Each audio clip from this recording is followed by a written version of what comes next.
Alright, guys, good evening. As it turns out, I was only mostly right. The last few verses that I went over in my Matthew 24 video, that interpretation I got wrong. And the reason why I found this out is because I was reading through Luke 17, and I came to realize that it was talking about the exact same thing that Jesus said right at the end of Matthew 24, and that what he was talking about in Luke 17 wasn't about his future second coming, but actually still about his first coming to Jerusalem to destroy the city and the temple. So we're going to read those verses again, and then I'm going to show you what Luke 17 says. This is kind of crazy because I thought I had it down, but apparently not. Apparently all of Matthew 24 has taken place already, which is crazy. So we're going to read those verses in particular that I said were still future things that haven't happened yet, which I thought were going to happen at his second coming, future second coming, and not at his coming to Jerusalem in 70 AD. So it starts from, let's see, technically verse 32, but where I said there was a transition from past things that have taken place to now future things referring to his second coming was in verse 35, where he says, "Heaven and earth will pass away, but my words will not pass away." So when I read that, I interpreted that as meaning now he shifted gears. Now instead of talking about his coming upon Jerusalem, now he's talking about his second coming, where heaven and earth will pass away. So that's why I thought the rest of these verses were specifically talking about his second coming and not his coming upon Jerusalem. But as it turns out, they are talking about his coming upon Jerusalem to destroy it in 70 AD. So I'm going to give you the reasons here why. So before I do that, I'm going to read it, and then I'm going to read what Luke 17 says. So he says, "Heaven and earth will pass away, but my words will not pass away. But of that day and hour no one knows, not even the angels of heaven, nor the Son, but the Father alone. For the coming of the Son of Man will be just like the days of Noah. For as in those days before the flood, they were eating and drinking, marrying and giving in marriage, until the day that Noah entered the ark, and they did not understand until the flood came and took them all away. So will the coming of the Son of Man be. Then there will be 2 men in the field, one will be taken, one will be left. 2 women will be grinding at the mill, one will be taken, one will be left. Therefore be on the alert, for you do not know which day your Lord is coming. But be sure of this, that if the head of the house had known at what time of the night the thief was coming, he would have been on the alert and would not have allowed his house to be broken into. For this reason, you also must be ready, for the Son of Man is coming at an hour when you do not think he will. Who then is the faithful and sensible slave whom his master put in charge of his household to give them their food at the proper time? Blessed is that slave whom his master finds so doing when he comes. Truly I say to you that he will put him in charge of all of his possessions. But if that evil slave says in his heart, my master is not coming for a long time, and begins to beat his fellow slaves and eat and drink with drunkards, the master of that slave will come on a day when he does not expect him, and at an hour which he does not know, and will cut him in pieces and assign him a place with the hypocrites. In that place there will be weeping and gnashing of teeth." So that's what Matthew 24 says. Those verses in particular. And Luke 17. So here's why I thought, again, that it was referring to his second coming. I thought it was because of what he said here. Heaven and earth will pass away, but my words will not pass away. I saw that as a shift in topics. From talking about his first coming to then talking about his second coming. But even still, in my first video, I did mention, why would Jesus... There's a motorcycle outside. Or not a motorcycle. It's probably a really, really annoying car that's modded or something. I don't know. Anyway. So, even in my initial video, I did say, it's odd that Jesus would go from talking about his destruction upon Jerusalem to then suddenly talk about his second coming. That just wouldn't make sense, because he's directly answering their questions still. So in my mind, I was like, well, why would Jesus refer to one thing and then suddenly shift to something else that had nothing to do with the disciples' question? Now that I read this, it's to the extent that it's talking about the whole chapter, referring to his coming to Jerusalem, which would make the most sense because, as I said, he's directly answering their questions on when these things would take place. So if this whole chapter is referring to his direct answer to his disciples about these things, then I would expect the entire chapter to be about those things and not about some future things that haven't happened yet. So I didn't take my own advice. I took my own advice for the majority of the chapter, but not for the rest of it. So, yeah. And also, so that was the first thing that made me think that it was talking about his future second coming that hasn't happened yet. He also mentions this, of that day and hour no one knows. And obviously, whenever I hear things like no one knows the day or hour of his return, I'm here thinking about his second coming because that's what has been taught, that's what Jesus was referring to here when he says this.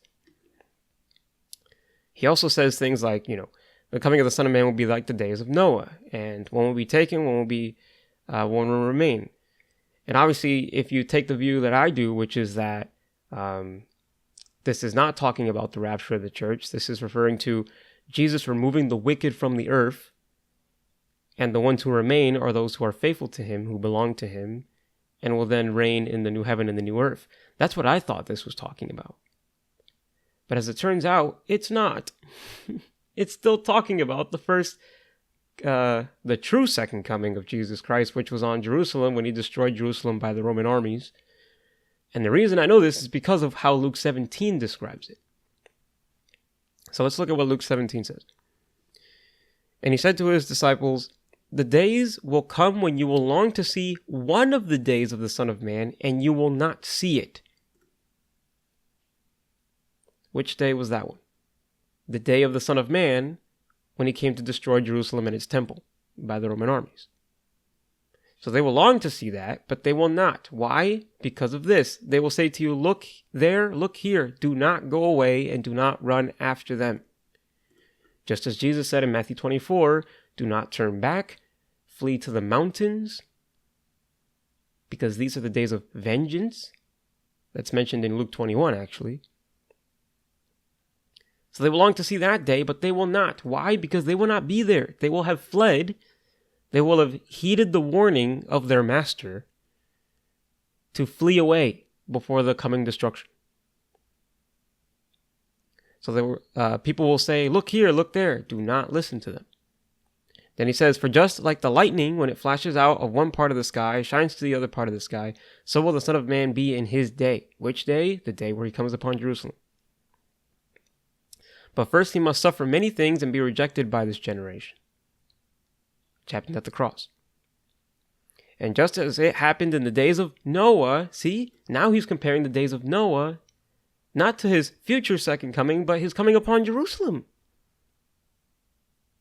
So when I thought these verses in Matthew 24 were referring to his second coming because of the nature of how it's being described, it's not about his second coming, because in Luke 17, he refers to the days of Noah in regards to this, his day when he comes upon Jerusalem. He hasn't stopped talking about that. Just as it happened in the days of Noah, so it will be also in the days of the Son of Man. They were eating, they were drinking, they were marrying, they were being given in marriage until the day that Noah entered the ark and the flood came and destroyed them all. It was the same as happened in the days of Lot. They were eating, they were drinking, they were buying, they were selling, they were planting, they were building. But on the day that Lot went out from Sodom, it rained fire and brimstone from heaven and destroyed them all. It will be just the same on the day that the Son of Man is revealed. What day? Verse 31 says which day. On that day, the one who is on the housetop and whose goods are in the house must not go down to take them out. And likewise, the one who is in the field must not turn back. Remember Lot's wife. Whoever seeks to keep his life will lose it, and whoever loses his life will preserve it. This is still talking about his true second coming, which was when he came to destroy Jerusalem and its temple. he likens that day to the days of Noah and to the days of Lot.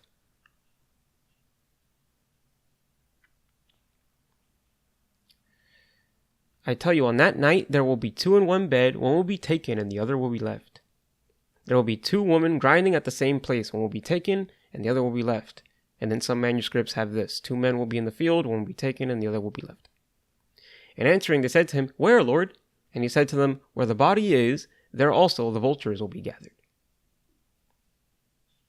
This is still talking about his first coming, technically second coming, upon Jerusalem in 70 AD. Which means, when he's talking about it in this chapter, Matthew 24, when he likens his coming to the days of Noah, he's still talking about 70 AD.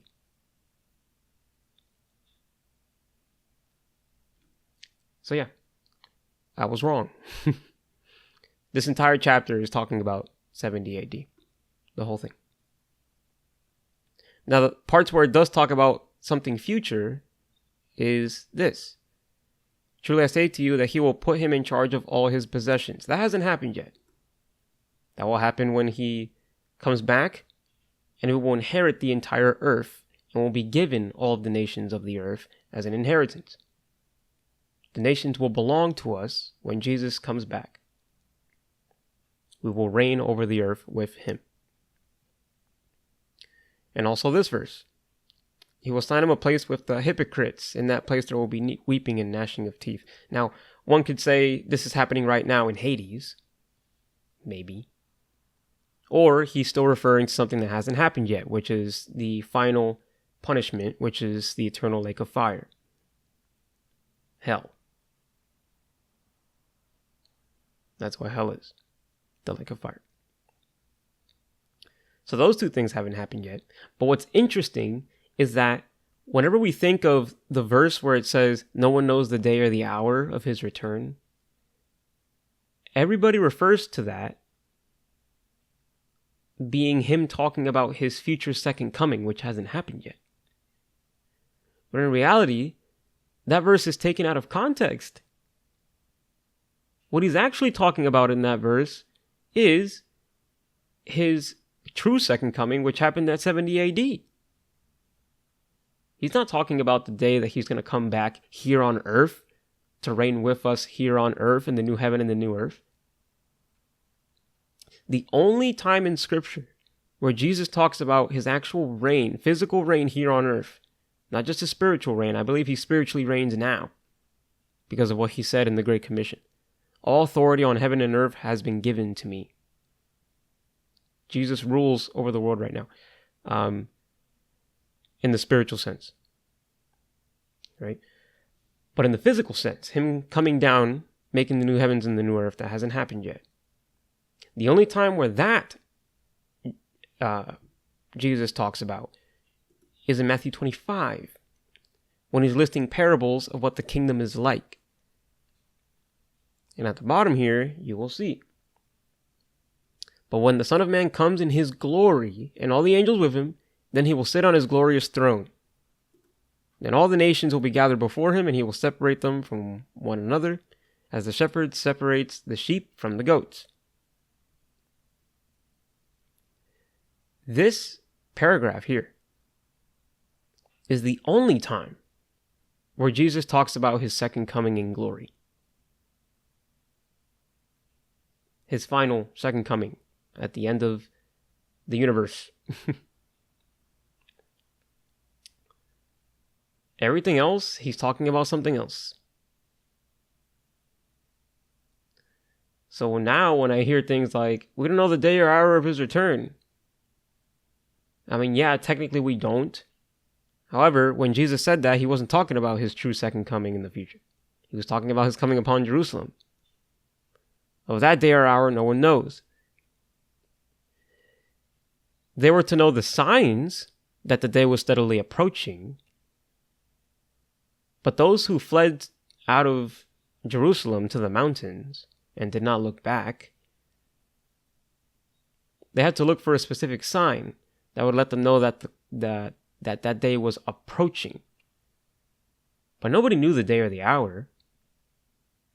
the remnant that heeded Jesus' words to escape that destruction, they didn't know the day or the hour. But they were vigilant and were ready to look for the signs of when that would take place. So, yeah. So where does that leave us? We still don't know the day or hour of Jesus' coming in the future. That much is true. But when people quote this verse, I'll have to kindly tell them, well, in that verse, he was talking about his first coming. But, same principle applies to his future coming. Nobody knows the day or the hour. The only time where he actually mentioned his second coming was in Matthew 25, talking about the judgment, when he establishes his throne upon the earth, physically coming upon the earth.